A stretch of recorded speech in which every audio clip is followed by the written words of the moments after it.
Do you ever look at the other people's and what they get?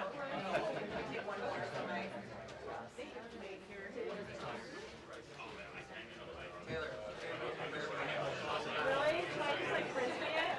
Yeah. Pass them to Thank you. Potentially, I'm also will be up on the street, so if you're home. That's okay. Hello. Yeah, they're being passed around.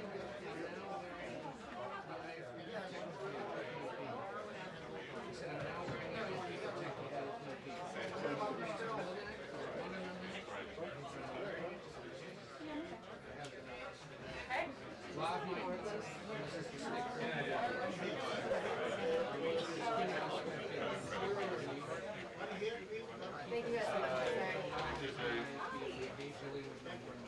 What an adventure it is this evening. So thank you very much. Yeah. Yeah. Hello.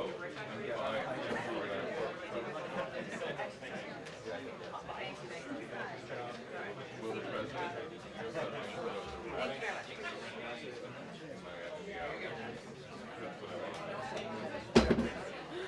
Morning. Hey, morning. Sorry, you guys, pardon me. How are you? Hey.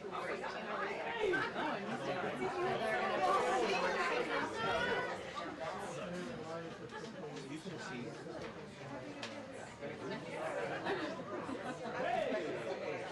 Is this Canada?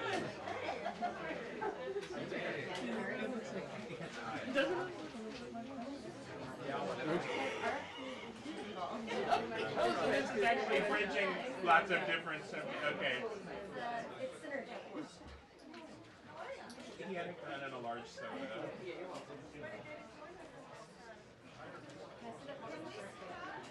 It's the There's like nothing to do.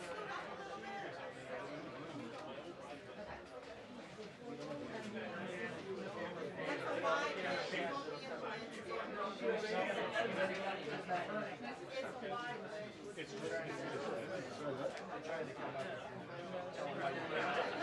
This shows that he's got to be able to see the whole room. Thank you.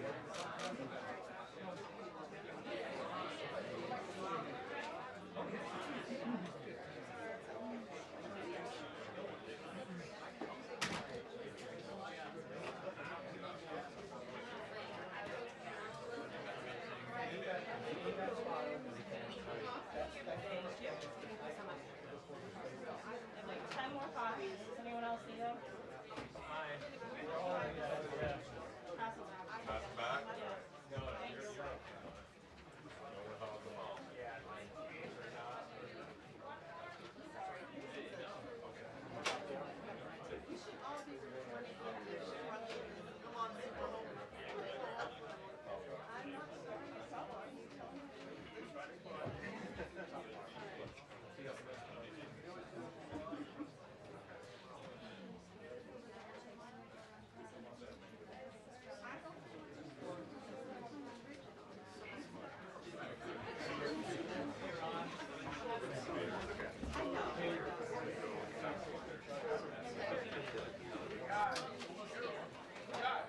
Last time. But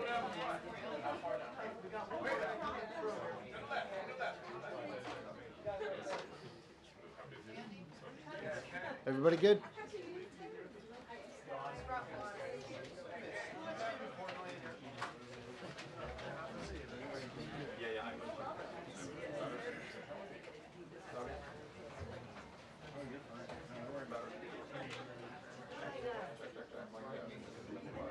Everybody,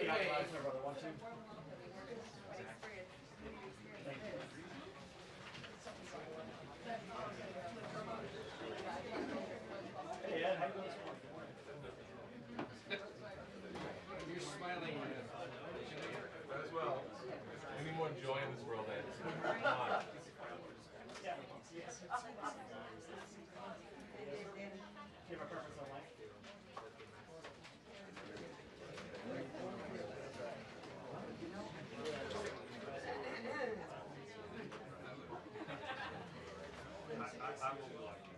Okay, that would work. That would work.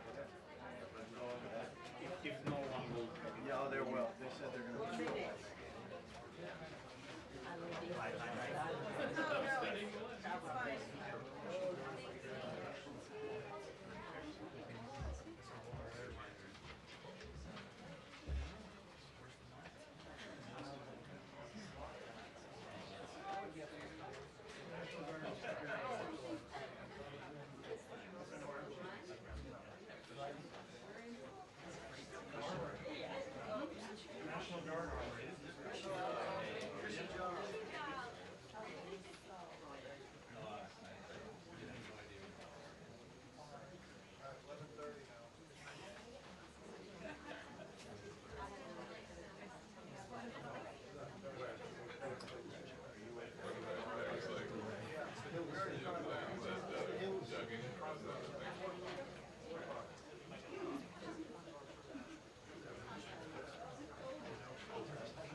Your shoulder makes an appearance in my photo. Dana and Bill, good morning to you once again. You're right, this issue will be front and center when the president arrives here in the press briefing room in the next few minutes. You can imagine quite the crowd in here. A lot of focus, of course, will be the president's comments on his plan and his words to tackle a crime rate here in D.C. that he believes is unacceptable. Murders, carjackings, robberies, we have seen all sorts of crimes in D.C. since the pandemic. While numbers appear to peak in 2023, we have seen a dip, but the president still believes that the crime in the district, the nation's capital, is still unacceptable. What do we expect to hear from the president today? One will be whether or not the National Guard will actually be deployed on the streets of D.C. Fox hearing up to 1,000 National Guard officials, troops will be made available, but whether that number holds or if it's rolled out all at once is yet to be seen. Over the weekend, we saw a number of federal law enforcement agencies, ICBP, FBI, ATF, out on the streets with D.C. Metro Police, also looking into what's happening on a daily basis. Just over the weekend in Navy Yard, it's a beautiful part of D.C., right near where the Washington Nationals play. We saw a fight break out, lots of teenagers, gunshots, and from that we also saw the city impose a juvenile curfew because so much of the focus, Dana, has been on the younger offenders in the district and whether or not the penalties have been too light for those people, 14, 15, 16, who may be committing crimes. I remember we saw a number of carjackings from the last 2 years or so where it was shocking to find out that it would be a 14 or 15-year-old that would rob somebody at gunpoint and, of course, make off with the vehicle as well. We know that the new U.S. Attorney for D.C. has also been urging the City Council to come in and stiffen some of those penalties. But one of the biggest questions also will be about whether or not the president will have such authority to do what he's likely to unveil here. The White House already giving out a fact sheet of what they say is some of the arrests that were made over the weekend with the help of additional federal law enforcement sources. But one of the other questions would be whether or not we see Congress try to rein in some of D.C.'s self-governing authority that dates back several decades. It's something that Republicans up on the Hill have talked about for a long time, but may not have had the votes to do just that. D.C. has a Democratic mayor, Muriel Bowser, who had been critical of Trump in the past, especially after what happened in early of 2021. But since then, they seem to have found somewhat of a working relationship. She was on another network over the weekend in which she said that the president would be in his authority to send the National Guard out to help with D.C. police, to help with law enforcement. But we've also heard from other D.C. officials, including the sole delegate of D.C. up on Capitol Hill, who believes she does not believe the president has such authority. So obviously the focus will be on what the president is able to implement, what kind of time frame he's looking at. The White House putting out this fact sheet, basically comparing the murder rate of D.C. to other world capitals, looking at Colombia, looking at London, and whether or not those numbers would be acceptable. There's been a lot of talk also about crime this year compared to years past. D.C. police, as well as the mayor's office, has been trying to point that crime is still down from what they saw just a few years ago, but crime before the pandemic still a major issue, and like we talked about the incidents over the weekend, it is still everywhere, whether you're even just leaving the White House, going up in the National Mall area, 8th Street corridor. If you've been to D.C., there is a lot of this area that is absolutely still under concern for D.C. police. There's also been a question about resources, how many officers left the force after the pandemic. Dana, we'll see if the president weighs in on this, as well as his upcoming summit with Russian President Vladimir Putin on Friday. Dana. All right.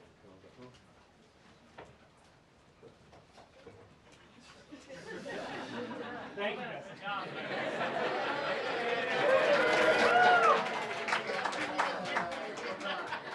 All right, Gabe, no pressure.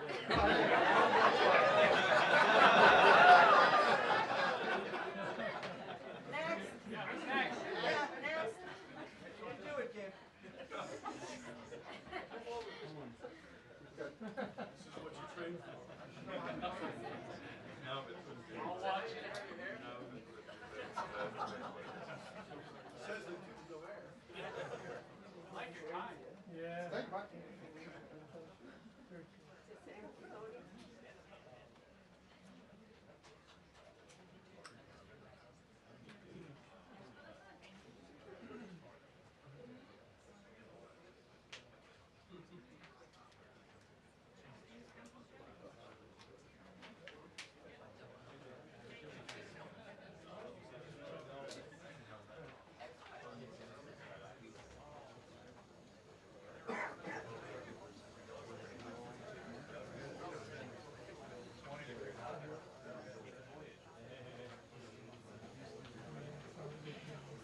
morning. Well, good morning from a very packed briefing room here. And as you mentioned, the President, a lot of questions for him about how this deployment of the National Guard might be undertaken. As you said, the administration already deploying nearly 500 federal officers over the weekend and just handing out a fact sheet detailing some of the arrests that they made. But according to data, crime in the district has been 56% since this time last year. Now, there are a lot of questions about has the President considered deploying National Guard for this year? Where might they be deployed? Is the mayor being brought into these plans according to a source close for office? So we're waiting to hear right now in a few moments what the President plans to do with that fact sheet handed out by the administration thus far. And a post on social media several hours ago, the President saying that D.C. will be, quote, liberated today. And of course, on it is not the only topic that we're expecting to hear from the President. Preparations are underway for the high-stakes meeting between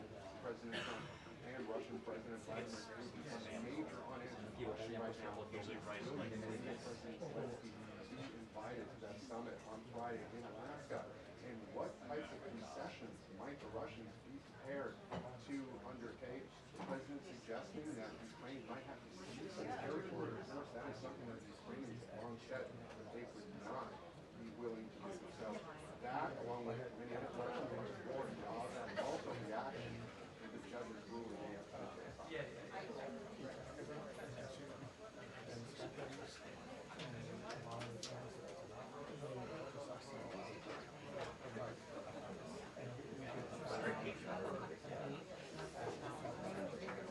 So quiet. Great job. Great job.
me. Brian. Do they look ready back there? Yeah. No. No. I'll get down there. The camera pan. Yeah. I'm gonna be swinging to cover the whole room. I got you. I'm gonna get that. No problem. Get a seat. Yeah, I will. They're not, it's not gonna matter.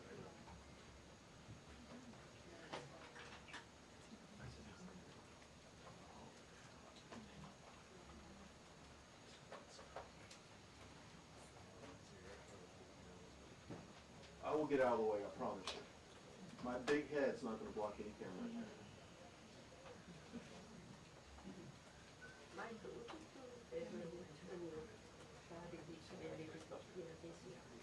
Thank you.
What time?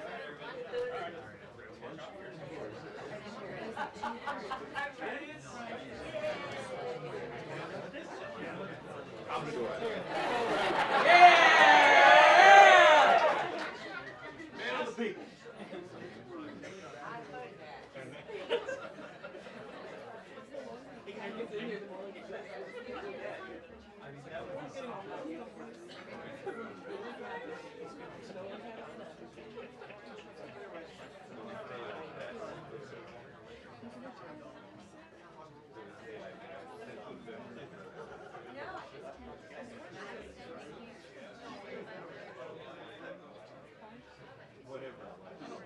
Sound right.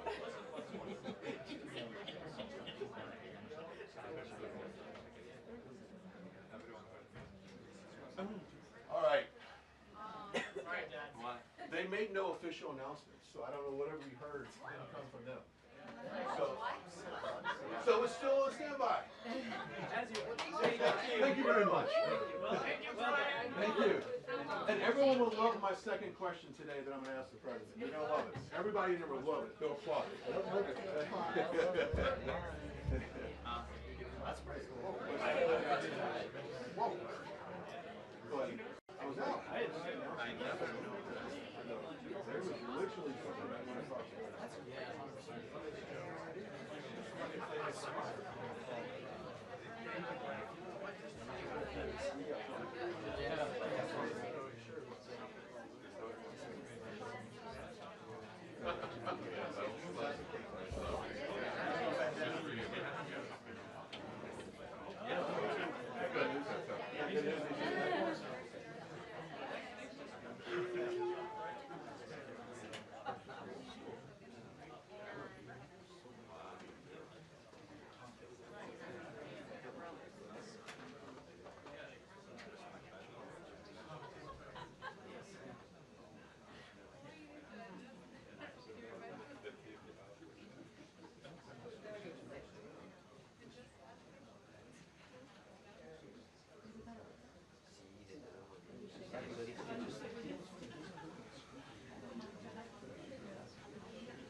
That was the first thing I thought. And I love you said.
Vale, perfecto, pues lo posible lo consigo.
Got it.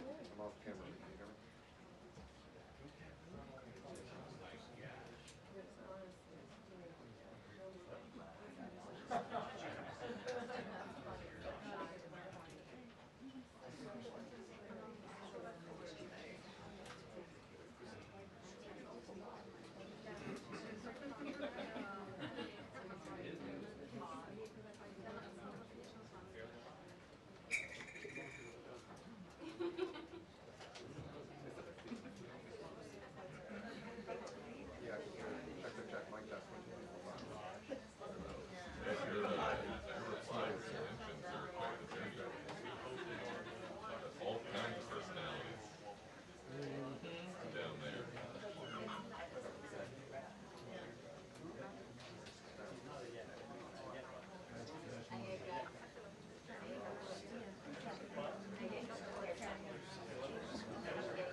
Until the briefing.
2 minutes.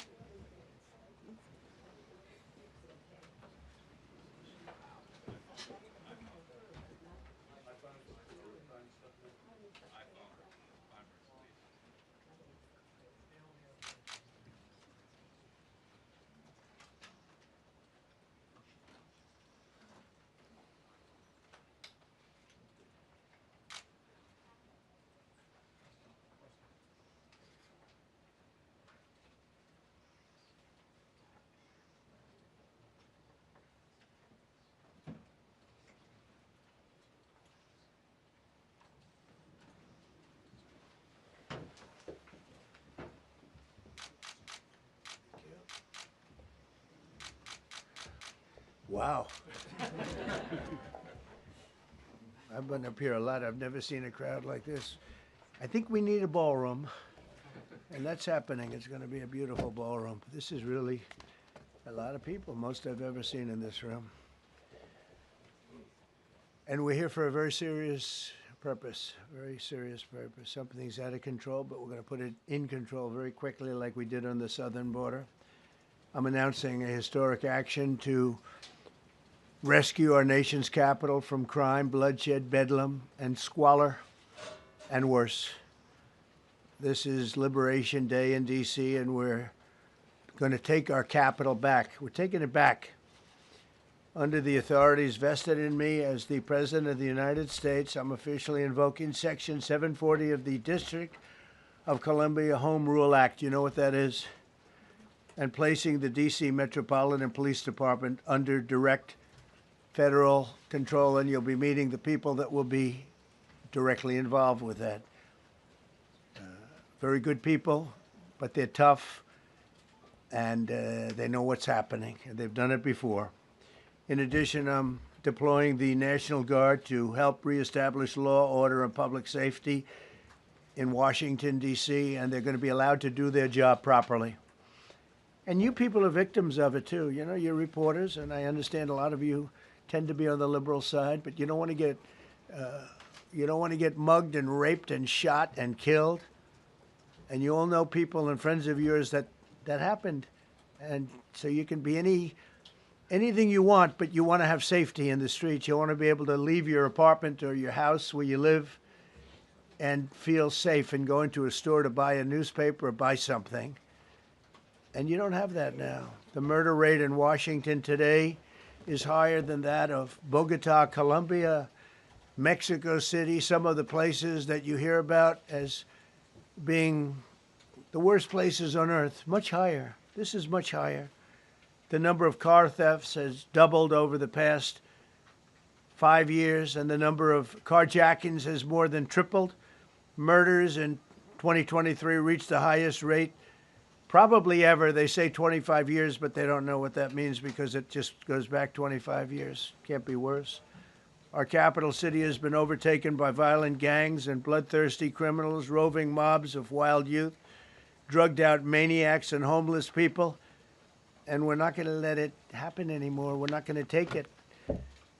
Just like we did on our southern border. Nobody comes through our southern border anymore. 3 months in a row, we had zero. I don't know if that's right, but the people that do the work, it's a very liberal group of people, actually, and they actually said zero for the last 3 months. Nobody thought a thing like that was possible. And, you know, when you take a look at numbers, I just saw some charts. These are different cities throughout the world. Red is, okay, the red is a place called Washington, D.C. Look at these. Baghdad we doubled up on Baghdad. Panama City, Brasilia, San Jose, Costa Rica, Bogota, Colombia, heavy drugs. Mexico City, I mentioned, Lima, Peru, all double and triple what they are. So do you want to live in places like that? I don't think so. I don't think so. And I think the people in this room, if you wrote correctly, you'd see, look at the kind of numbers we have. D.C., 41 per 100,000, number one that we can find anywhere in the world. Other cities are pretty bad, but they're not as bad as that. That where you want to live? The reporters of the world? Juvenile offenders and crimes against persons, as they say. It's getting worse. Not getting better, it's getting worse. And we had a recent indication. There was a story about a man who was just left. He quit because he was asked to do phony numbers on crime. And we're going to look into that. I think Pam is going to be looking into that. But he was asked by the city, I guess, that we don't want to show the real numbers. Let me do numbers so it looks like it's going down. Not going down. And under Biden, it was a disaster. And nobody did anything about it. We're going to do things about it like you wouldn't believe. Every American has a constitutional right to be able to access and petition their government in safety, and countless federal officials and employees likewise have the right to carry out their jobs in peace without being shot. As you know, I lost a very good person a while ago, was shot waiting for his wife. He was in the car. They robbed his car. They shot him. They killed him like it was nothing to it. She was walking to the car. It's a horror show. This issue directly impacts the functioning of the federal government and is a threat to America, really. It's a threat to our country. We have other cities also that are bad, very bad. You look at Chicago, how bad it is. You look at Los Angeles, how bad it is. We have other cities that are very bad. New York has a problem. And then you have, of course, Baltimore and Oakland. We don't even mention that anymore. They're so far gone. We're not going to let it happen. We're not going to lose our cities over this. And this will go further. We're starting very strongly with D.C., and we're going to clean it up real quick. very quickly, as they say. Days ago, a former member of the Doge staff was savagely beaten by a band of roving thugs after defending a young woman from an attempted carjacking. He was left dripping in blood. He thought he was dead, with a broken nose and concussion. Can't believe that he's alive. He can't believe it. In June, a 21-year-old congressional intern was tragically killed after being hit by a stray bullet in a drive-by shooting. A former Trump administration official named Mike Gill, fantastic person, was murdered last year in cold blood in a carjacking blocks away from the White House. We all knew him. Great person. Waiting for his wife as she was walking to the car. A Democrat congressman was also carjacked at gunpoint not far from the Capitol.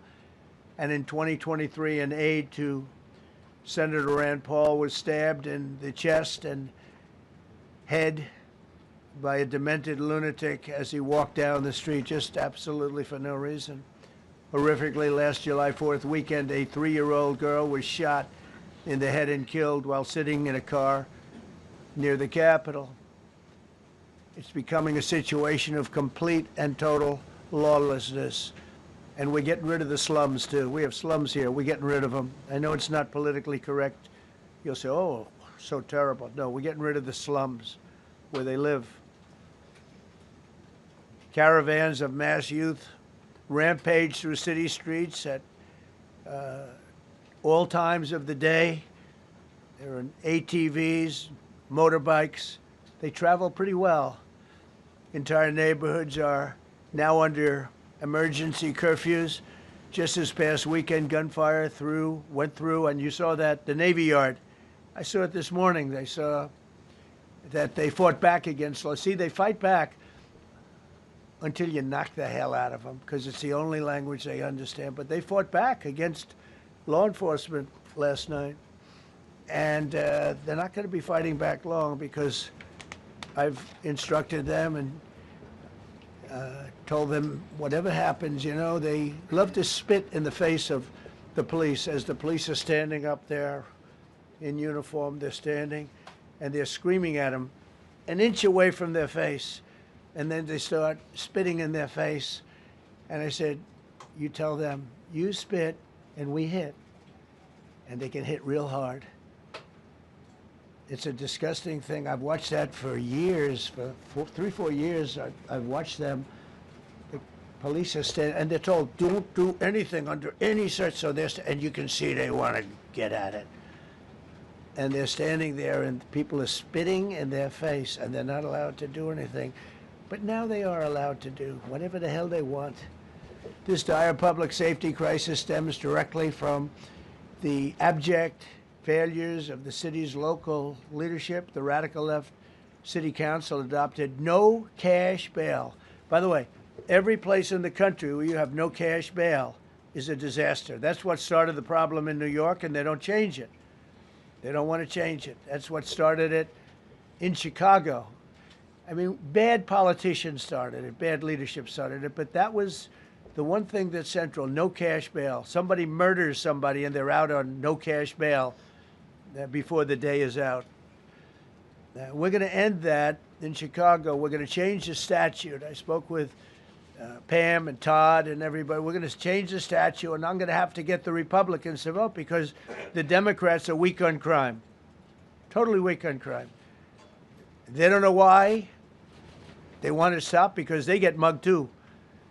But we're going to change no cash bail. We're going to change the statute and get rid of some of the other things. And we'll count on the Republicans in Congress and Senate to vote. We have the majority, so we'll vote. We don't have a big majority, but we've gotten everything, including the great, big, beautiful bill. Got that done, and that's one of the greatest things that's ever happened to people in this country. They're starting to figure it out, how good it is. Biggest tax cut in history. So many things. But we'll be able to get that done. So, Todd, if you and Pam can draw up things working with the people, I'll get it passed. We'll get it passed with the Republicans. Probably won't get, think of this, probably won't get one Democrat vote because they have no idea what they're doing. That's why they want men playing in women's sports. That's why they want transgender for everybody. Everybody transgender. And they just got walloped in an election in a landslide, and they haven't changed one thing. I saw the other day the certain gentleman who was a very well-known politician, Democrat, was fighting like hell that men should be allowed to play in women's sport. They just don't get it. They said it's an 80-20 issue, and I think it's a 97-3 issue. And I don't know who the three are. I've never heard anybody nobody's ever come up to me, sir, you have to let men play in women's sports. You have to do it, sir. Nobody's ever approached me. I don't know where this issue even comes from. Never seen anything like it. But they turned our nation's capital into a sanctuary jurisdiction. That's the other thing. We have to get rid of sanctuary cities as quickly as possible. We're going to do it, too. We have to. Because it's sanctuary for criminals. Releasing illegal alien gang members onto the streets. In 2022, nearly 70% of criminals arrested in Washington went unprosecuted. That's not going to happen with the group we have standing aside and standing behind me. And at the Metropolitan Police Department, it's now reached a small number relatively compared to what it was, but it's thousands of people. You know, we have thousands of police. I was told today, sir, they want more police. I heard a number, 3,500 police. That's a lot of police. 3,500.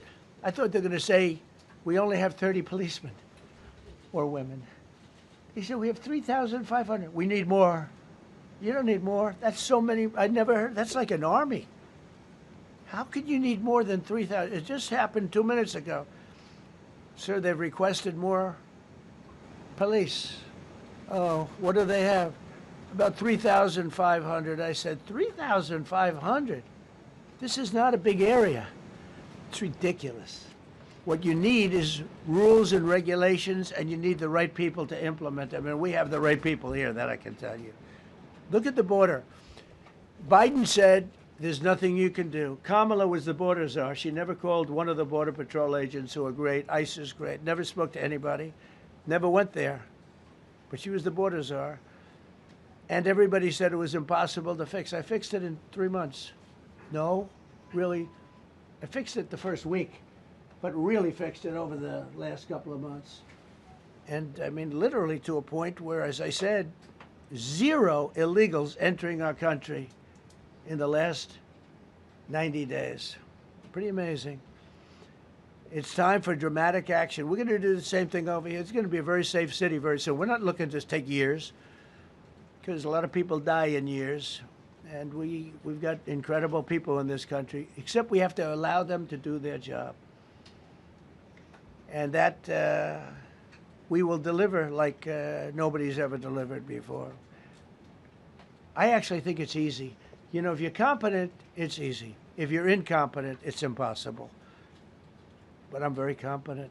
Last week, my administration surged 500 federal agents into the district, including from the FBI, ATF, DEA, Park Police, the U.S. Marshal Service, the Secret Service, and the Department of Homeland Security. You know, a lot of nations, they don't have anything like that.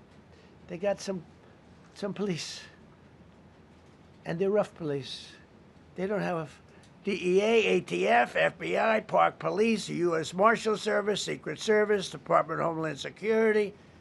They got some police, but they're rough police, and they do their job. They don't have crime. We're not going to have crime either. They made dozens of arrests, and that's what starts to happen. Again, cashless bail. Watch what we do with that. Today, we're formally declaring a public safety emergency. This is an emergency. This is a tragic emergency. And it's embarrassing for me to be up here. You know, I'm going to see Putin. I'm going to Russia on Friday. I don't like being up here talking about how unsafe and how dirty and disgusting this once beautiful capital was, with graffiti all over the walls. It's another part of it, by the way, because we're talking about safety, but we're also talking about beautification. We have the most beautiful, potentially, capital in the world. We always had. But people come from Iowa, they come from Indiana, they come and then they get mugged. Not going to happen. Keep coming, because by the time you get your trip set, it's going to be safe again, and it's going to be clean very quickly. We're going to replace the medians that are falling down all over the roads. We're going to replace the potholes. We're going to put a nice new coat of asphalt over the top.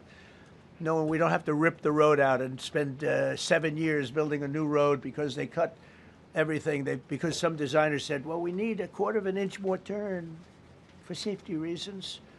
No, we're going to do it right. We're going to get it done quickly.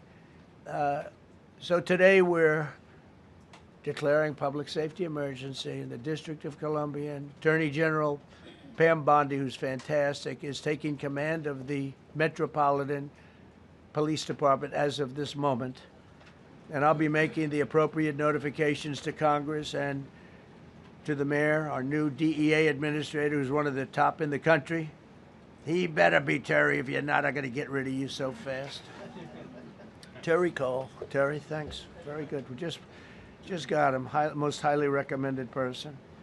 And you'll be designated as the interim federal commissioner of the Metropolitan Police Department. Okay? And you run them tough. They're good. You have a lot of good people. You have people that shouldn't be there. You also have people that shouldn't be there. They got in there because of woke. But you have a lot of great police. And those people are the ones that want to help you. This city will no longer be a sanctuary for illegal alien criminals. We will have full, seamless, integrated cooperation at all levels of law enforcement, and we'll deploy officers across the district with an overwhelming presence. You'll have more police, and you'll be so happy because you'll be safe. When you walk down the street, you're going to see police, or you're going to see FBI agents. We're going to have a lot of agents on the street. You're going to have a lot of essentially military, and we will bring in the military if it's needed. By the way, we're going to have National Guard, but Pete Hegseth will tell you about it. We will bring in the military if needed. People say, "Oh, that's so terrible. He's going to bring in." It's been used many times over the years.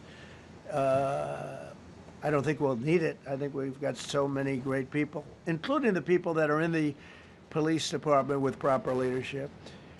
They'll immediately begin massive enforcement operations targeting known gangs, drug dealers, and criminal networks to get them the hell off the street, maybe get them out of the country, because a lot of them came into our country illegally. They shouldn't have been allowed in. They come from Venezuela. They come from all over the world. We're going to get them the hell out. They won't be here long. But some of these people, a lot of them, are homegrown criminals. And these are bad people. These are rough people. And this is just a list of some of the people that were given to me today that were criminals removed from the D.C. streets this weekend. They were rough and tough. But we're rougher and tougher. Look at these people here. Nothing, you know. They're not going to be your local school teacher. Look at this guy. He has killed people numerous times. They're not going to be an asset. They will never be an asset to society. I don't care. I know we all want to say, oh, they're going to be rehabbed. It's not going to be rehabbed. I'm going to ask Doug Burgum to come up and say a couple of words because he's in charge, as you know. He's Interior, but he's in charge of the U.S. Park Police. And I've heard so many great things about the Park Police. They're proud of it. They've been there for a long time. Their families oftentimes grow into the roles. They love the country. They love this area. So, Doug, could you say a few words, please? Thank you, Mr. President. On behalf of the U.S. Park Police, this is the oldest federal police force in the nation. They were formed in 1791 by none other than President George Washington. They've got the awesome responsibility of protecting our nation's most sacred monuments. In the National Mall, Washington Monument, Jefferson Memorial, Lincoln Memorial, Statue of Liberty, and out west, the Presidio and the Golden Gate area. These folks have tens of millions of visitors a year, the kind of people that President Trump's talking about that come from around the country and around the world to see our sacred and learn about our history and our sacred monuments. They've been doing a fantastic job, but they are so pleased, the rank and file, that President Trump is now allowing them to enforce the law. As those of you that live in the city may know that the circles and the triangle parks that are spread throughout D.C. are actually federal park property. So the U.S. Park Police also have responsibility for that. These became littered with homeless camps under the Biden administration. All of you saw that. Since President Trump's executive order on March 27th, making D.C. safe and beautiful again, the U.S. Park Police have removed over 70 homeless camps. And President Trump also talked about beautification. They're stopping and enforcing the laws against graffiti on our monuments. They've removed over 80 specific attacks against our history with graffiti on our monuments. So they continue to do a great job, whether it's in their vehicles, on foot, or on the mounted police that you see around the National Mall. And President Trump, they thank you. The rank and file is so happy to be enforcing the law again. Thank you for your leadership. And they're excited about the announcement you're making today. Thank you, very good. Great job you're doing. Thank you very much. Pete, could you say something about the military, if you would? Well, Mr. President, it's an honor to be here. And at your direction this morning, we've mobilized the D.C. National Guard. It'll be operationalized by the Secretary of the Army, Dan Driscoll, through the D.C. Guard. You will see them flowing into the streets of Washington in the coming week. At your direction as well, sir, there are other units we are prepared to bring in. Other National Guard units, other specialized units. They will be strong, they will be tough, and they will stand with their law enforcement partners. This is nothing new for DOD. As the President noted, at the border, we've got 10,000 troops down there who've been operating in defense cooperation areas, defense zones, where there's zero illegal crossings because of troops on strikers scanning the border. We've been protecting other people's borders for 20 years.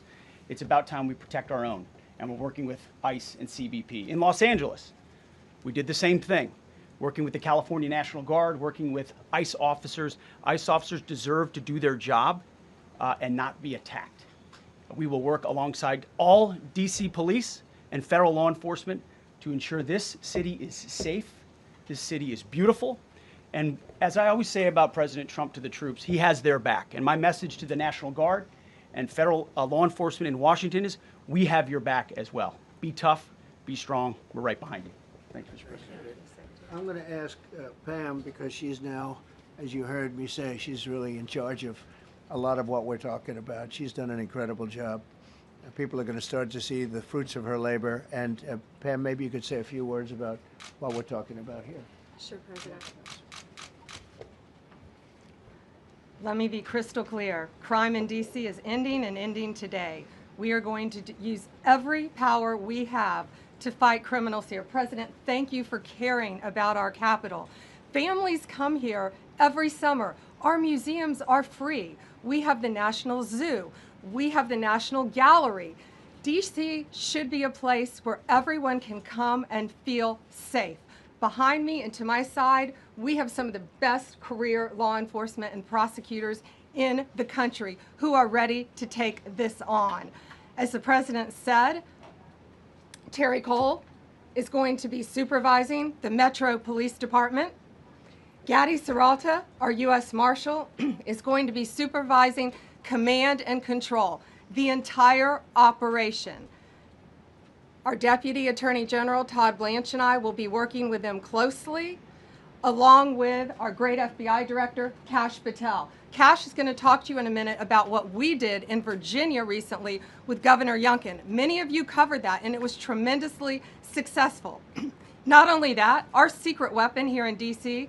is U.S. Attorney Jeanine Pirro, one of the toughest prosecutors and a former judge, and she is going to be talking about juvenile crime, how it's out of control here, and what she's going to do to fight back. No more crime rampant in our beautiful capital. No more teenage girls beating a disabled man to death. No more of that. No more drive-bys. We're going to do everything we can. And working with the ATF Director Driscoll and Commander of the Army, we're going to all work together. That's what we all do in this room. We work together, we fight. Do not underestimate one person in this room. We're going to make D.C. beautiful. We're going to make D.C. safe again. One other thing, just at the wharf a few days ago, the area of the wharf, Terry Cole reached out to me, not even nightfall, on the weekend, where so many families in tourists go. A guy's overdosing from fentanyl on a park bench. In the middle of families around, they administer Narcan and saved his life. No more of that. The President of the United States is going to clean up D.C., and we're going to be there to help him, and we're going to be successful. Thank you. Thank you, Ben. Cash, talk about Northern Virginia, if you will. Northern Virginia, we had a big success. Thank you, Mr. President. Thank you, Attorney General Bondi, for your leadership, Deputy Attorney General, and the rest of our interagency partners. Mr. President, the following is what happens when you let good cops be cops, and I just want to highlight that before I get into Northern Virginia.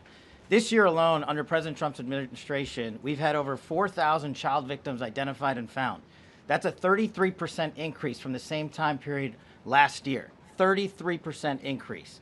We've had a seizure of 1,500 kilograms of fentanyl up to this date. That is a 25% increase since the same time period last year. And just to put it in perspective, 1,500 kilograms of fentanyl is enough to kill 115 million Americans. 115 million Americans. Cops are getting after it. The FBI has arrested 19,000 people this year alone. Thanks to President Trump's administrations, that's double than where we were this time last year. And we have also arrested 1,600 people who have committed violent acts against children. 270 of them are human traffickers of children. Mr. President, this is what happens when you have great leadership at the Attorney General with Pam Bondi, your administration's priority of protecting the homeland and protecting American citizens and protecting our children, and the murder rates are plummeting. We are now able to report that the murder rate is on track to be the lowest in U.S. history, in modern recorded U.S. history, thanks to this team behind me and President Trump's priorities. And how do we do it? And what are we going to bring to D.C.? What we did in Northern Virginia, thanks to Terry Cole and Governor Youngkin and the team, we stood up a task force out in my Northern Virginia field office, and we said, let's let good cops be cops, let's get them the intelligence and what they need, and let's get the red tape out of their way, and let's get DOJ partnered up with us to bring great prosecutions, and that's exactly what we did. In 1 month, we arrested 545 violent felons. 545 in the state of Virginia, thanks to Governor Youngkin's partnership. And that simplicity in law enforcement is what's coming to Washington, D.C. When you let good cops be cops, when you give them the intel they need, when you work with our Homeland Security Task Force, when you work with Terry and Gaddy and I go way back to Miami, these guys are great leaders of the respective departments and law enforcement capacities. And when you have the DOJ and President Trump driving behind this mission, we are going to clean up Washington, D.C., and we're going to do it the right way, the lawful way, and we're going to make sure Washington, D.C. is safe again. Thank you, Mr. President. Thank you, Attorney General. Thank you very much. Good job. Thank you, Cash. So the process begins right now. It actually started over the weekend, and we confronted a lot of very bad people. But it's going to be something that will be pretty amazing to you as you watch it. And I think most of you say it's a beautiful thing to do it right. We're going to be removing homeless encampments from all over our parks, our beautiful, beautiful parks, which now a lot of people can't walk on. They're very dirty, we got a lot of problems. But we've already started that. We're moving the encampments away, trying to take care of people. Some of those people, we don't know how they even got there. Some of those people are from different countries, different parts of the world. Nobody knows who they are. They have no idea, but they're there. We're getting rid of the people from underpasses and public spaces from all over the city. There are many places that they can go, and we're going to help them as much as you can help. But they'll not be allowed to turn our capital into a wasteland for the world to see. The Metropolitan Police Department and the federal authorities will be supported in the effort, a really big effort, the 800 D.C. National Guardsmen that we'll put on, and much more if necessary, much more. You remember I said, I offered 10,000 once. Remember I said to a certain person, who I thought always was highly overrated, not very competent, but I said, if you need them, we'll give you 10,000 of the military or the National Guard. They turned me down.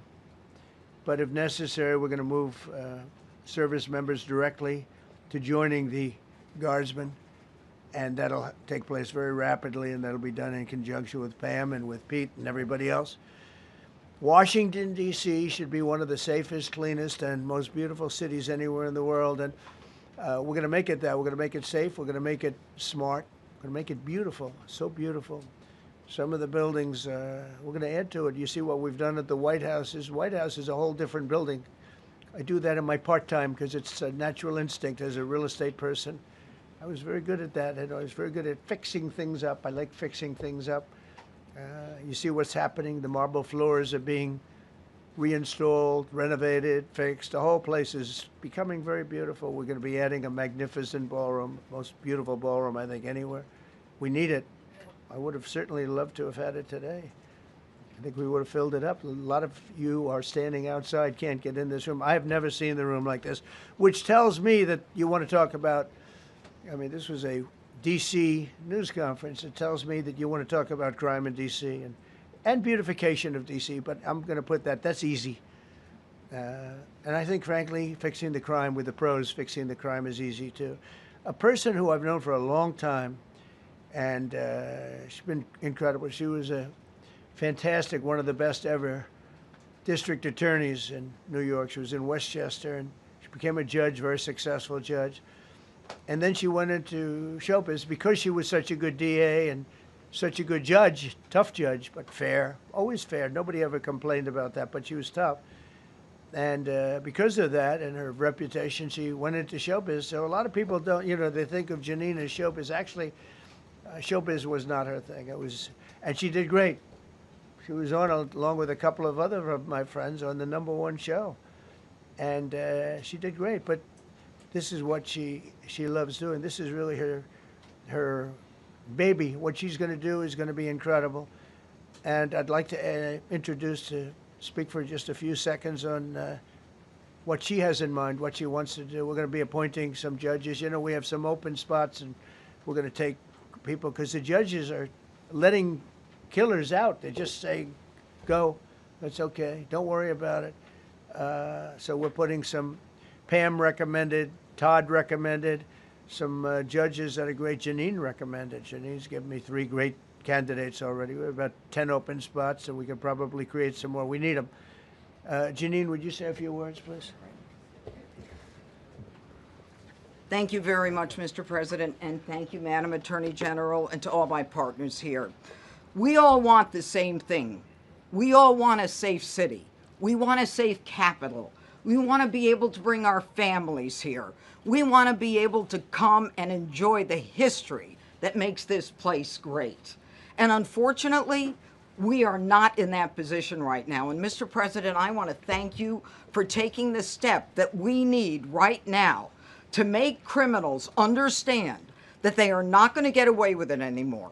And I'm not going to stand here and go over and over the cases. But what I can tell you is this. I see too much violent crime being committed by young punks who think that they can get together in gangs and crews and beat the hell out of you or anyone else. They don't care where they are. They can be in DuPont Circle, but they know that we can't touch them. Why? Because the laws are weak. I can't touch you if you're 14, 15, 16, 17 years old and you have a gun. I convict someone of shooting another person with an illegal gun on a public bus in the chest, intent to kill. I convict him. And you know what the judge gives him? Probation. Says you should go to college. We need to go after the D.C. Council and their absurd laws. We need to get rid of this concept of, no cash bail. We need to recognize that the people who matter are the law-abiding citizens. And it starts today. But it's not going to end today, because the president is going to do everything we need to do to make sure that these emboldened criminals understand we see you, we're watching you, and we're going to change the law to catch you. And my final note is this. These kids understand that the jurisdiction is through the State Attorney General, Brian Schwab. I did a poster of the young man from Doge who was beaten bloody with a severe concussion, a broken nose. And then I did a poster of what happens to those kids, because I can't arrest them, I can't prosecute them. They go to family court and they get to do yoga and arts and crafts. Enough. It changes today. Thank you, Mr. President. Thank you, Jim. You're welcome. Great job. Thank you. If I could, I just signed some executive orders. I'd like to have Will please come up and we'll let the people know what we signed. Do you want to put them down? Yes, sir. Go ahead. A short while ago in the Oval Office, President Trump signed 2 crucial executive actions to deal with the emergency crime conditions we currently face in the District of Columbia. The first of these was an executive order, as President Trump said before, invoking his powers under Section 40 of the Home Rule Act to take federal control of the D.C. Metropolitan Police Department. Along with that executive order, President Trump signed the statutorily required notification letters to Mayor Bowser and to the relevant House and Senate committee leaders. The second major executive action that President Trump signed was a presidential memorandum directing the Secretary of Defense to utilize the National Guard to address the conditions we see on our streets here in D.C. It also authorized the Secretary of Defense to work with state governors to utilize their National Guard units if necessary as well.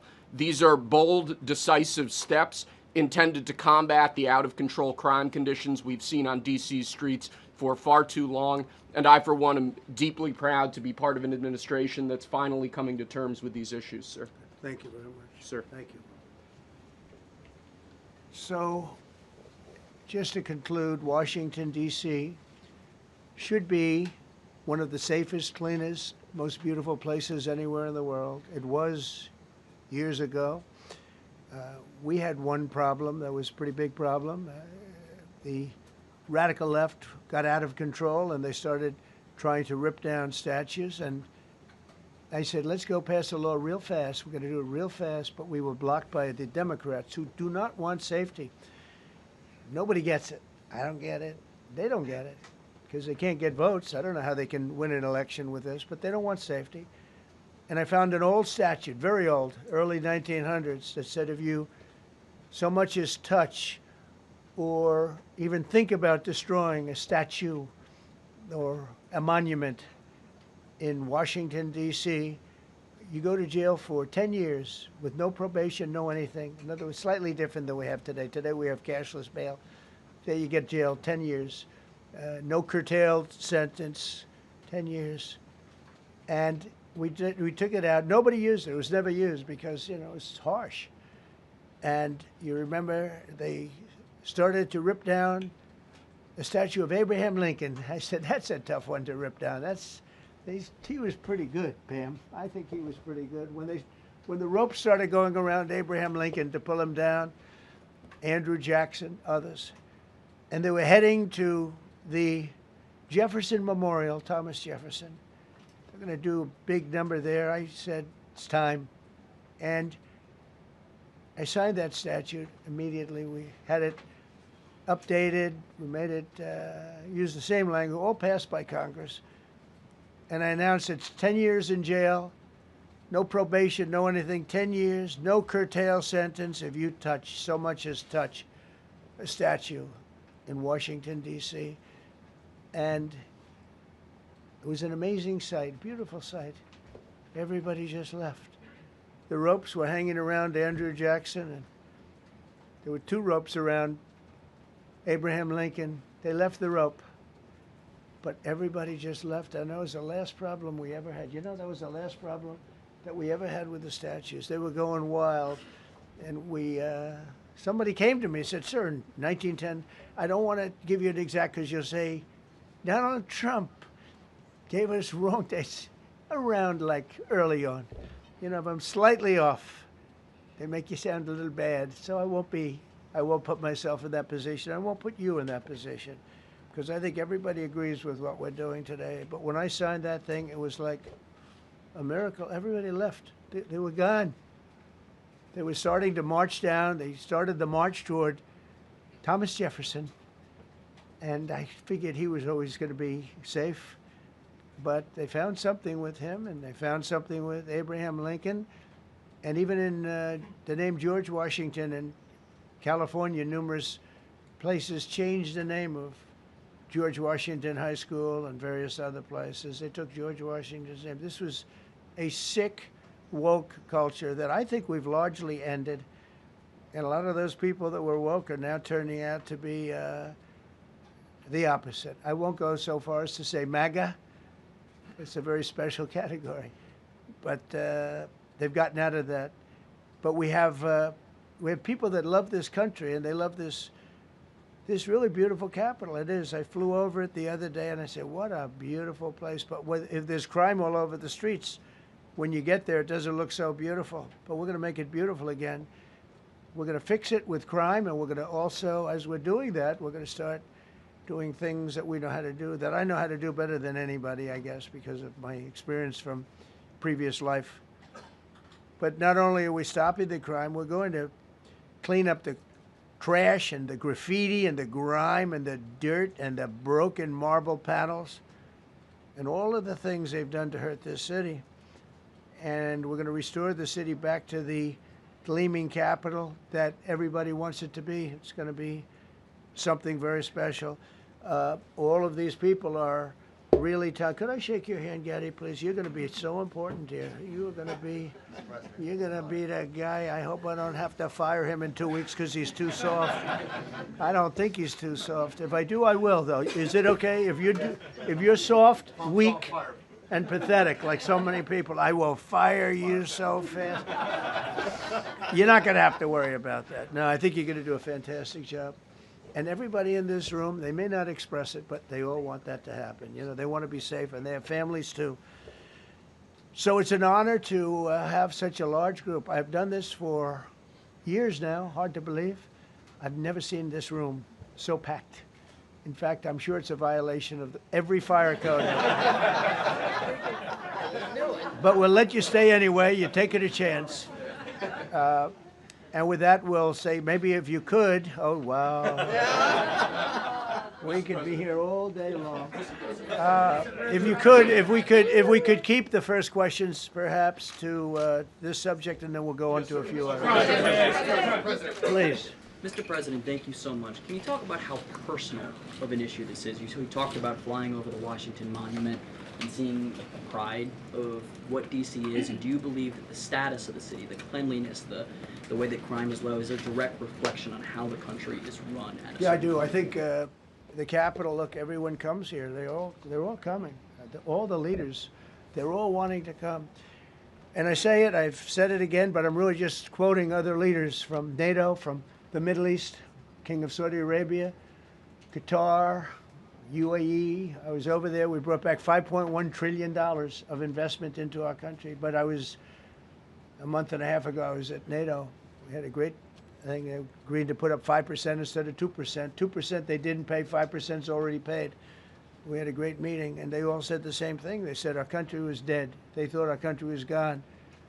1 year ago, they said your country was dead. And now you have the hottest country anywhere in the world. We do. We have the hottest country in the world right now. The tariffs have helped. It's given us not only the money, it's billions, trillions of dollars of money, but it gives us great power over enemies. We solved 5 wars with Pakistan and India. We just solved one. Azerbaijan and, as you know, and Armenia. A war was raging for 37 years. And the 2 leaders got up and they said, we never thought this would be solved. Russia tried to solve it. They all tried to solve it. It was a very tough situation, but we got it done and got it done. And I said to the 2 men, I said, are you guys friends? And they had a hard time. You know, they've been killing each other for 37 years, right? One was there 5 years, one was there for 22 years. He said, my whole life I've been fighting this war, and you got it solved. But we did many of those. We did in the Congo and Rwanda. That's been going on for 30 years. 8 to 9 million people killed that they know of, but it was raging, and we got that solved. We got a lot of them done. It's a great honor. But you want to have, when they come, the leaders come to our country to sign documents that the war is over or whatever, or for other reasons. They come for trade. And you want them to come through so beautifully. You ride down those roads, everything should be perfect. You shouldn't have medians falling down into the roadway. Median, you know, the metal things that are always, somebody had a great lobbyist, because I've never seen them look good. I've been looking at those things with the little, right? They're always broken and bad. but here they're really bad. And we're going to either put new or fix it. And it's not expensive. It's not really expensive. And we're going to fix our roads a little bit. We're going to clean up our sidewalks. You have countries where every Saturday the people go out and they wash their sidewalks in front of their stores or their houses. They scrub their sidewalks. So we aren't quite at that level yet, I don't think. Gaddy, we're not quite there yet, but maybe we will. They go out and they scrub. I think it's so beautiful to hear that and to see those stories. But we're going to make it clean. But just to finish with your question, it's a very, very strong reflection of our country. And when they see a bad city, you know, my father always used to tell me, I had a wonderful father, very smart, and he used to say, son, when you walk into a restaurant and you see a dirty front door, don't go in. Because if the front door is dirty, the kitchen's dirty also. Same thing with the Capitol. If our Capitol's dirty, our whole country is dirty, and they don't respect us. So it's a very good question, actually. Mr. President, sorry. Question for you on the specific issue. Do you expect more cities to follow DC's path if this goes through? So the idea is that Chicago, LA, San Francisco, would they expect similar action to what we've seen in DC? And the other question, sir, there's reporting that the administration is going to reclassify marijuana. Would that send mixed messages that if marijuana is okay, some drugs are okay, but we're trying to clean up crime? How do they go hand in hand? We're only looking at that. That's early, but you know, somebody reported it, which is fine. We're looking at it. Some people like it. Some people hate it. Some people hate the whole concept of marijuana because if it does bad for the children, it does bad for people that are older than children. But we're looking at reclassification, and we'll make a determination over the next, I would say, over the next few weeks. And that determination hopefully will be the right one. It's a very complicated subject, you know, the subject of marijuana. I've heard great things having to do with medical, and I've had bad things having to do with just about everything else. But medical and, you know, for pain and various things, I've heard some pretty good things, but for other things, I've heard some pretty bad things. The other part of your question, I mean, we're just going to see what happens with it all. You're going to have, we're going to have a tremendous success in what we're doing. Other cities are hopefully watching this. They're all watching, just like everyone's watching here. They're all watching, and maybe they'll clean up, and maybe they'll do this and get rid of the cashless bail thing and all of the things that caused the problem. I mean, if you go back, this whole thing with cashless bail is a disaster. So many problems came that we never had before. So they're watching us today, and if they don't learn their lesson, if they haven't studied us properly, because we're going to be very successful. I have zero doubt about that. It's going to be. It's a question of will it be really fast, like the border. You know, everyone said, they used to say, Biden used to say, I need legislation. I didn't get any legislation. I called up our people, and we did a great job. Tom Homan was great. As you know, our secretary did a great job. They did a great job. There's no games. They didn't play games. And we're going to have the same thing here. But then I'm going to look at New York in a little while. Let's do this. Let's do this together. Let's see. It's going to go pretty quickly. And if we need to, we're going to do the same thing in Chicago, which is a disaster. We have a mayor there who's totally incompetent. He's an incompetent man. And we have an incompetent governor there. Pritzker's an incompetent. His family threw him out of the business, and he ran for governor. And now I understand he wants to be president. But I noticed he lost a little weight, so maybe he has a chance. You know, you never know what happens. But Pritzker's a gross incompetent guy, thrown out of the family business. But when I look at Chicago and I look at L.A., if we didn't go to L.A. 3 months ago, L.A. would be burning like the part that didn't burn. If he would have allowed the water to come down, which I told him about in my first term, I said, you're going to have problems. Let it come down. We actually sent in our military to have the water come down into L.A. They still didn't want it to come down after the fires. But that was it. We have it coming down. But hopefully L.A. is watching. That mayor also. The city's burning. They lost like 25,000 homes. I went there the day after the fire. You were there. And I saw people standing in front of a burned down home. It was, their homes were incinerated. They weren't like, even the steel was literally it was all warped and literally disintegrated because of the winds and the flame and the whole thing, like a blowtorch. They were standing on this beautiful day, maybe a couple of days after. We gave it a little time because what they had suffered, almost 25,000 homes. And you see what's happening now. They didn't give their permits. I went to a town hall meeting. I said, we're going to get you the federal permits, which are much harder. Almost immediately, Lee Zeldin is a star. He did an incredible job. They have all their federal permits. They don't have their city permits. And the mayor said to me, we think we could have them in 2 years. I was walking down the street, and I met with firemen and police. And I was saying hello to many people that were standing in front of their homes with yellow tape. You can't go in. You can't go onto the lot. And those people wanted to start rebuilding their homes then and there.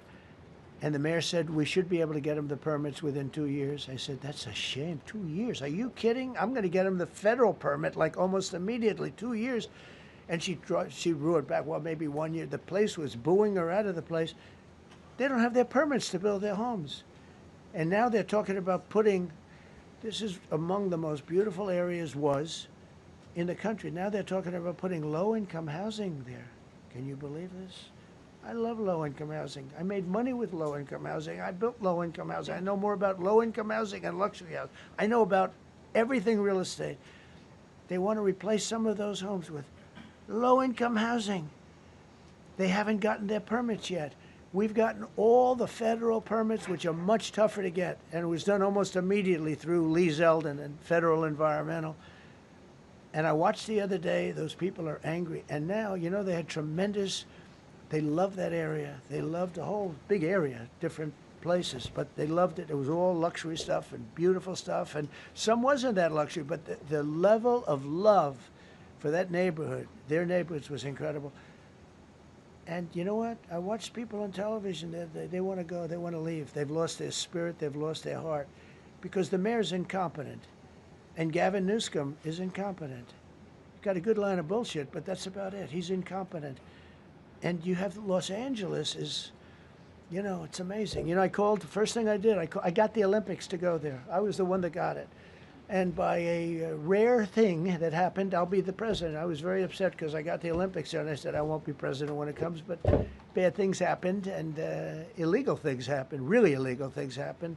Now it turns out one good thing was I'm going to be the president for the Olympics for 2050, for 250, which is going to be fantastic, and also for the World Cup. So we have a lot of good things, and I hope 250 is going to be the 250th anniversary is going to be the best. But when I looked at those people, and I saw last night on television that they still don't have their permits, it's a disgrace what's happened in Los Angeles. Thank you. The China tariff deadline is tonight. Do you plan to extend that? We'll see what happens. China's been, we've been dealing very nicely with China, as you probably have heard. They have tremendous tariffs that they're paying to the United States of America. And we'll see what happens. They've been dealing quite nicely. The relationship is very good with President Xi and myself. President, you mentioned your upcoming meeting with President Putin. Can you tell us what you hope to get out of that and whether you'll consider inviting President Zelensky to join? So you have to understand, this is a war that should have never happened. This is a war that wouldn't have happened if I were president. It would have never happened. It was the apple of his eye. I got along very well with President Putin. But if you look, under President Bush, they took a lot of territory. Under President Obama, they took a lot of territory. Under Biden, they essentially took the whole thing. You know, it's just a question of time. Under Trump, you know what they took? Nothing, nothing. I was the one that said, you can't build your pipeline. That was half built. I came in, I stopped the pipeline. It's called Nord Stream 2. Nobody knows that, you know. Nobody ever heard of Nord Stream 2. You might have not even heard it. Biggest pipeline in the world. I stopped it. I was not a friend of Russia, but I got along well with Putin. It's always good to get along with other countries if possible, but that doesn't mean you roll over like Biden did. Biden came in and he immediately approved the pipeline. I couldn't believe it. Then they say Trump wasn't tough on Russia. I wasn't tough. I was the toughest. Putin said, if you're not tough, I would hate like hell to see you. I stopped the biggest economic development job, the biggest job that Russia had ever built. I stopped it. It was dead. And there's low IQ president came in and he let them build a pipeline and supply oil and gas all over Europe, you know. So this is really a feel-out meeting a little bit. And President Putin invited me to get involved. He wants to get involved. I believe he wants to get it over with. Now, I've said that a few times, and I've been disappointed because I'd have like a great call with him, and then missiles would be lobbed into Kiev or some other place, and you'd have 60 people laying on a road dying. I said, that's cold, that's cold. But it's a violent war. 5,000 to 7,000 people a week are dying. And you know, there's nobody from here. They're all Russian and Ukrainian people, and some people from the cities, much smaller number, but still, those missiles do damage and they kill a lot of people, but mostly soldiers. And they're young soldiers, although in the case of Ukraine, they're getting much older. They're drafting 60-year-olds now. It's a terrible thing to witness, and I think I have an obligation. Look, this is Joe Biden's war. This is not my war. I made a deal with NATO a month ago. You covered it very accurately, actually. We don't pay anything anymore. You know, we're not paying anything. They are buying things from us, and NATO is paying us. I got it raised from 2% of GDP to 5%. And they're paying us for everything that we send. We're not paying. But Biden approved $350 billion. Europe has spent $100 billion. The money that's been spent and the death is incredible. It's the worst thing that's happened, by far the worst that's happened since World War II. So I'm going in to speak to Vladimir Putin. And I'm going to be telling him, you got to end this war. You got to end it. And he wasn't going to mess with me. This war would have never happened. You know, we had a discussion about it one time, and we never had that discussion again. Would have never happened. And when the election was rigged, and then Biden took office, which was barely took office, the auto pen took office, bad things started happening. Bad things, stupid things were said. And it ended up in a war. And you know, and I don't believe this will happen anymore because I have that pretty well covered. This could end up in a third world war. This could have been a third world war. I don't think that's going to happen now. But I thought it was very respectful that the president of Russia is coming to our country as opposed to us going to his country or even a third-party place. But I think we'll have constructive conversations. Then after that meeting, immediately, maybe as I'm flying out, maybe as I'm leaving the room, I'll be calling the European leaders who I get along with very well. And, you know, I have a great relationship, I think, with all of them. And I get along with Zelensky, but, you know, I disagree with what he's done. Very, very severely disagree. This is a war that should have never happened, wouldn't have happened. But I'll be speaking to Zelensky. The next meeting will be with Zelensky and Putin, or Zelensky and Putin and me. I'll be there if they need. But I want to have a meeting set up between the two leaders. I was a little bothered by the fact that Zelensky was saying, well, I have to get constitutional approval. I mean, he's got approval to go into war and kill everybody, but he needs approval to do a land swap because there'll be some land swapping going on. I know that through Russia and through conversations with everybody to the good, for the good of Ukraine. Good stuff, not bad stuff. Also, some bad stuff for both. So there's good and there's bad. But it's very complex because you have lines that are very uneven. And there'll be some swapping. There'll be some changes in land. And the word that they will use is, you know, they make changes. We're going to change the lines, the battle lines. Russia's occupied a big portion of Ukraine. They've occupied some very prime territory. We're going to try and get some of that territory back for Ukraine. But they've taken some very prime territory. They've taken largely ocean, you know, in real estate we call it oceanfront property. That's always the most valuable property. If you're in a lake, a river, or an ocean, it's always the best property. Well, Ukraine, a lot of people don't know that Ukraine was largely 1,000 miles of ocean. That's gone. Other than one small area, Odessa, it's a small area. There's just a little bit of water left. So I'm going to go and see the parameters. Now, I may leave and say, good luck, and that'll be the end. I may say this is not going to be settled. I mean, there are those that believe that Putin wanted all of Ukraine. I happen to be one of them, by the way. I think if it weren't for me, he would not be even talking to anybody else right now. But I'm going to meet with him. We're going to see what the parameters are. I'm then going to call up President Zelensky and the European leaders right after the meeting, yeah. And I'm going to tell them what kind of a deal. I'm not going to make a deal. It's not up to me to make a deal. I think a deal should be made for both. I think Russia has to get back into building their country. It's a massive country. I think they have 11 time zones, if you can believe it. It's a massive, it's by far, from the standpoint of land, it's by far the largest. They have tremendous potential in Russia to do well. They're not doing well. Their economy is not doing well right now because it's been very well disturbed by this. It doesn't help when the President of the United States tells their largest or second largest oil buyer that we're putting a 50% tariff on you if you buy oil from Russia. That was a big blow. And then they say, gee, he wasn't so tough. Nobody else would have done that. And I haven't stopped there. I mean, look, I was all set to do things far bigger than that, but I got a call that they'd like to meet, and I'm going to see what they want to meet about. I'd like to see a ceasefire. I'd like to see the best deal that could be made for both parties. You know, it takes two to tango, right? So ultimately, I'll have a meeting next week. I had a great relationship with him, considering the fact that, you know, I was not nice to him because of the pipeline. I ended the pipeline. I also gave the javelins. Do you ever hear of a javelin? Javelin is called a tank buster. They say that Obama gave them sheets and I gave them javelins.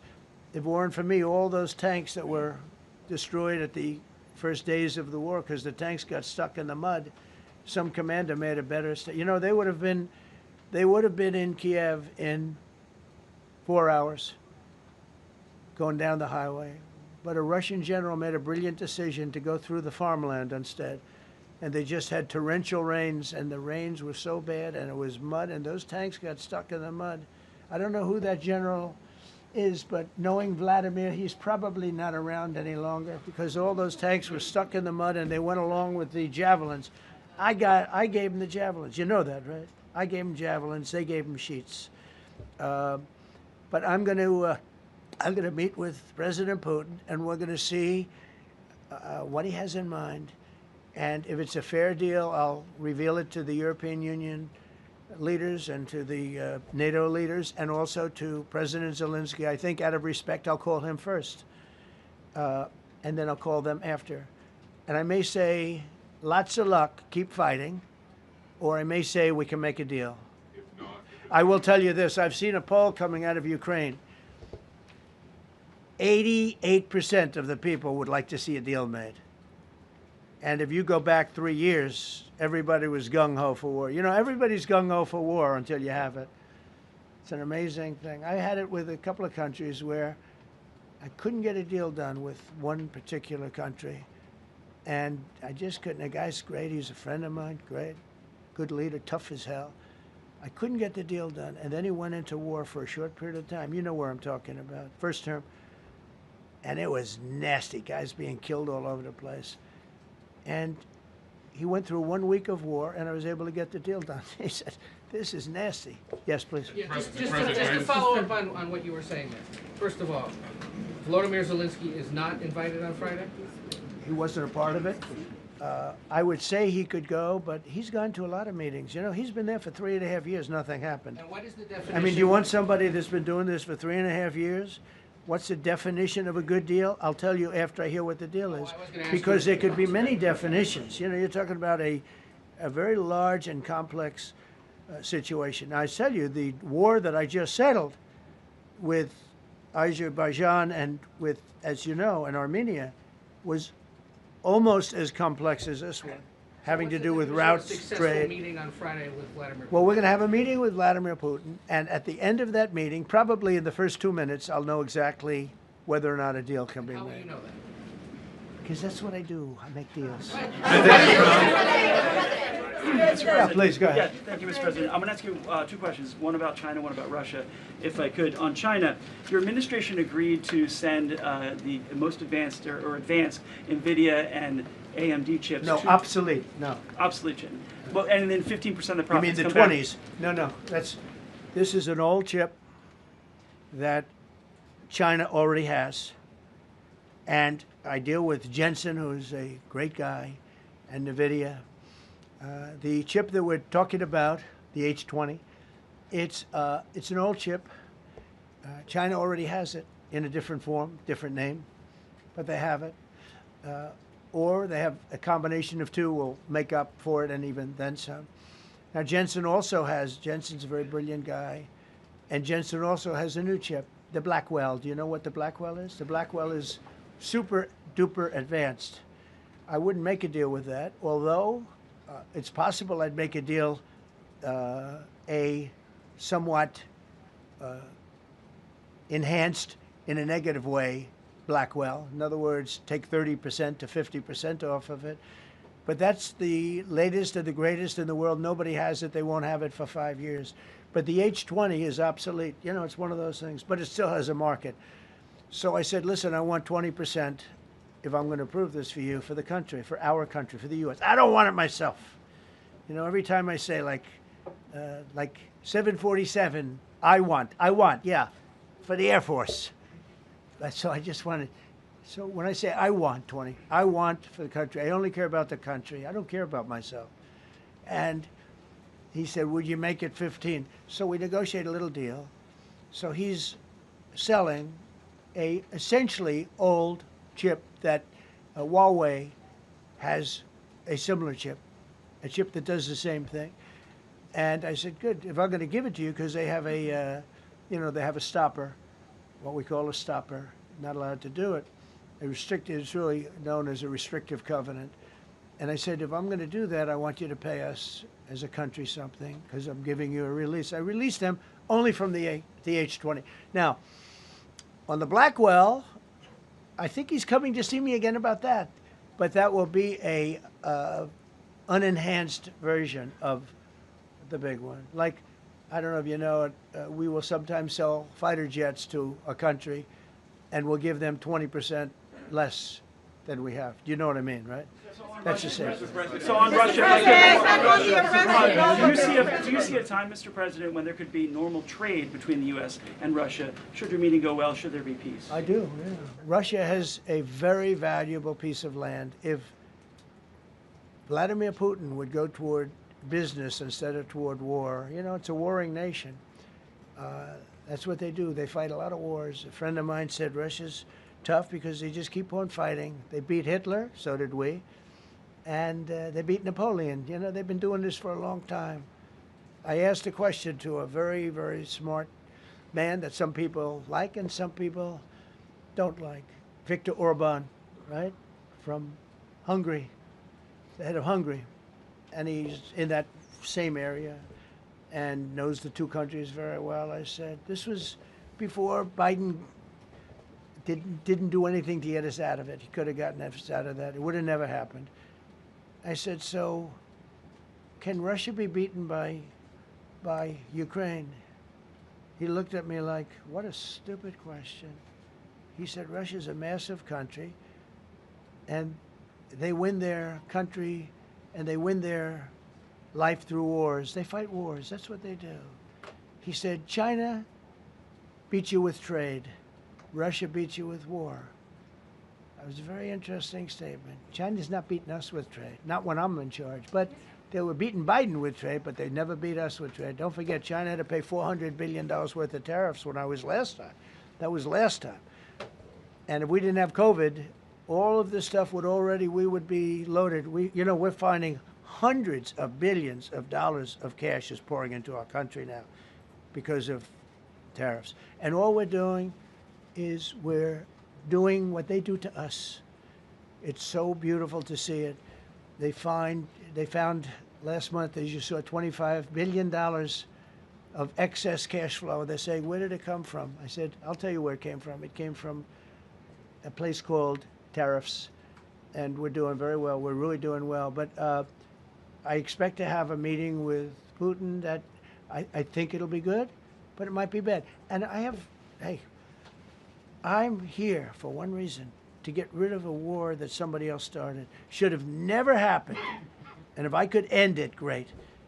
Complex war, a lot of bad blood, But Zelensky's been there for 3.5 years. So if you put them in a room, now I will say this, ultimately I'm going to put the two of them in a room. I'll be there or won't be there, and I think it'll get solved. Yeah, please be happy. Thank you, Mr. President. Excuse me, I'm going to suggest, because do you have any other questions on DC? Because I don't want them to be, wait. These are incredible people. I don't want them to be standing up here on subjects that, does anybody have a question of them? And then you guys can leave. Okay, a question, Brian, go ahead. Thank you, Mr. President. All right. And by the way, this is only on DC, and then they're going to leave because it's unfair to have them stand up here all day long. Brian. I've got two questions for you. First, about DC. This is personal for me as well. Last year, I was robbed on the streets by one of these teenage thugs. Had a gun, got away with it. Let's talk about the effort that between law enforcement, prosecutors, and judges, because it's a recycling belt. Like, these kids go, they don't fear the police. They know it. If you talk about how we've got to get these judges and put these kids behind bars, right. Adult crimes deserve adult penalties. And my second question, I'll after you answer that, please. You want me to answer it? Whoever wants to take it. Okay, it's real. Do you want me to answer it? Go ahead. Here's the problem. Assuming that they're 17 years, older than 17 years old, I can get the case. If they're under 18 years of age, I can only get the case if it's murder, rob one, rape, even if they shoot a gun but don't kill you, I can't get it. So the law has to be changed. As the president said, cashless bail. That has to be changed. All right, then even assuming I get the case, I get jurisdiction, I get a conviction, the DC Council has given the judges the ability to give probation on shootings. And so then it's up to them. All of these things, the Youth Rehabilitation Incarceration Reduction Act, and now they want to seal records. So if we work hard, we get a conviction, they want to wipe it out. So that needs all to be changed. Okay, Mr. Question. Pam, would you answer that also? Yeah, and just back to that topic, let's be clear though, we're going to charge them and we're going to track every single thing they do throughout every step of the court process and report back to you and let all of you know what's happening to them, because the people who are prosecuting them, the judges who are trying them, they also need to be held accountable. Mr. President, you also made the comment. You made the comment you walked out here. This is the most people we've ever seen in this briefing. I've never seen ever, right? Yeah. I've never seen any. Where's Caroline? Where's my superstar? Caroline. Is Caroline in the back? Where's Caroline? Come here, Caroline. Come here, Caroline. Come here. Is she doing a good job, by the way? Come here, Caroline. Is this the largest crowd that you've ever seen? This is definitely the most packed briefing, and I think all of you would agree. I think it's why we need to build a ballroom. Mr. President, I have a better idea. All right, Brian, go ahead. My question is this. You're building the big, beautiful ballroom. Yeah. Could we build a big, beautiful briefing room, updated technology, No. more seats? I don't want to do that. I don't want you to be comfortable. So no, I don't want to make life comfortable. So look. Let's just do this. Let's do this. It's going to be a big thing. We're going to Russia. That's going to be a big deal. What happens, happens. I'll let you know what happens. You'll be the first to know. I'll be calling the European leaders. I'm going with totally. I mean, we have a lot of talks. They're great people. They're great leaders, actually, and they want to get back. Honestly, as one of them said, I've OD'd on trying to settle Ukraine. They've OD'd, meaning they've overdosed on the settlement of Ukraine. Not a nice expression, but boy, is it accurate. They're tired of it. They want to get back to spending money on their countries. You know, Biden gave them $350 billion. Europe gave $100 billion. It should be much more than that. Shouldn't have been that kind of, they should have had equalization, but they didn't. But you know what? Still a lot of money. They want to get back to building their own countries. They really want it resolved. My relationship with the European leaders, as you saw, is extremely good. It's perfect. It's beautiful. Wait. And we're going to try. I'll be in touch with them. I have 5 of them call me. You think it's easy? There are a lot of European leaders, but they rely on me. Very much rely on me. If it wasn't for me, this thing would never get solved until the last person breathing is dead. Would you talk to them before? Mr. President. Yeah, I did. I'm talking to them right Mr. now. President. So I'm talking to the European leaders. I'll be talking to President Zelensky. I'm going to get everybody's ideas. I go into that thing fully loaded right up there, and we're going to see what happens. Now, I think one of 2 things is going to happen. It's going to be a good meeting, and we'll go a step further. We'll get it done. I'd like to see a ceasefire very, very quickly. Very quick. I'd like to see it immediately, but I'd like to see it very quickly. And we're going to be dealing with the European leaders, and we're going to be dealing with President Zelensky, and hopefully we're going to have a great success. As far as this, what we did today, and I think you were here for D.C. more so than even Russia, because Russia will be, we have a couple of days to go, but the Russia is going to be very interesting. But to me, what is very exciting, and we're going to take back our capital. We're going to make it beautiful again, but we're going to make it, more importantly, safe again. It's going to be so safe. It's going to be a model. And then we'll look at other cities also. But other cities are studying what we're doing. And you have some capable people in other cities. They can do it too. But we have a great group of professionals. We're going to have a safe, beautiful capital, and it's going to happen very quickly. Thank you all. Thank you all very much. The Justice Department appeal the Epstein decision today, Mr. President? How long will the takeover of D.C. police last? We'll see you guys tomorrow. We'll have another briefing. We'll see the National Guard on their streets. All of them. Will we get more prisons out of this, sir?